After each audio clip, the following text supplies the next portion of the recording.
All right, this is the centrifuge. You've been hearing about the centrifuge. This is it. There are different models and type.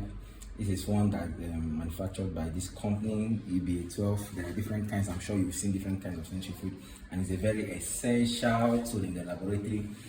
The centrifuge is used to separate two miscible liquids or miscible substances, right? So I'm going to open it now so that you see what the inside actually looks like. This is the lid, right? This is the lid of the centrifuge. And this place I just touched for opening it and closing it, sealing it. Now this is a 6-bench microscope. There are 6-bench centrifuge. There are other types. There is a 12-bench and even more depending on the number. So 1, 2, 3, 4, 5, 6 is not rocket science. It's easy to understand that this is a 6-bench microscope. The principle of the microscope, it works with the principle of centrifugation and centrifugal force.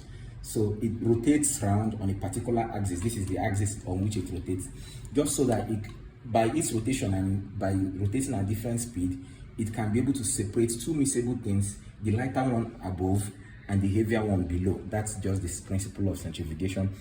And for this centrifuge, this particular centrifuge is a 5,000 has 5,000 revolutions per minute. It means if I put it on at 5,000 revolutions per minute, if I put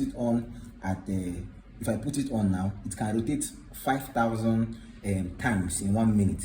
So the different knobs here, I'm going to explain that. This is the close and opening, like I explained earlier. Now this is to adjust the time. If I want to spin maybe a blood sample in my, if I want to spin a blood sample, I'm going to get one.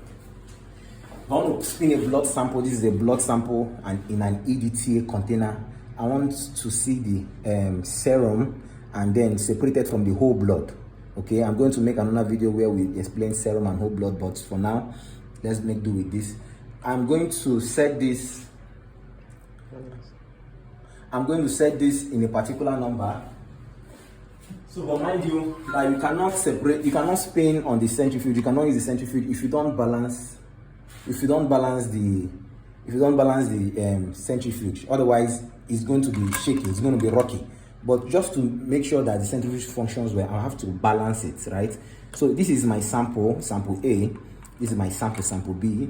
Sample B is not so important, but it's important for this centrifuge because that is the only way I get to balance the centrifuge. Then take a look at this timer, all right? This is 10 minutes. This is 20 minutes. This is 30 minutes. I can spin, if I spin for 10 minutes, it means that I want a cleaner, pellet. When I centrifuge this now, right, you're going to see the lesser dense one will be on top, the more dense one will be below. The up one is the pellet, right, and then the lower one is the one that has less density, right? So I can select the time I need.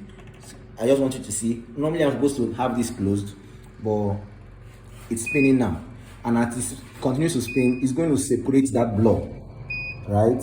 And I'm going to see for what I need, it will separate it into the serum, right, and then the whole blood. So that is the simple thing about the centrifuge. Now these parts are very important. For instance, if I wanted to spin at a lower RPM, remember I told you RPM is short for revolutions per minute. So if I want it to spin at the lower revolutions per minute, I can adjust it from here with these knobs. If I want it, I can select also the time from here. It shows me, this display screen shows me the time, and then I can select the impulse I want, and then start it and stop it. It's as simple as that for the microscope, for the centrifuge. Thank you very much. See you in the next.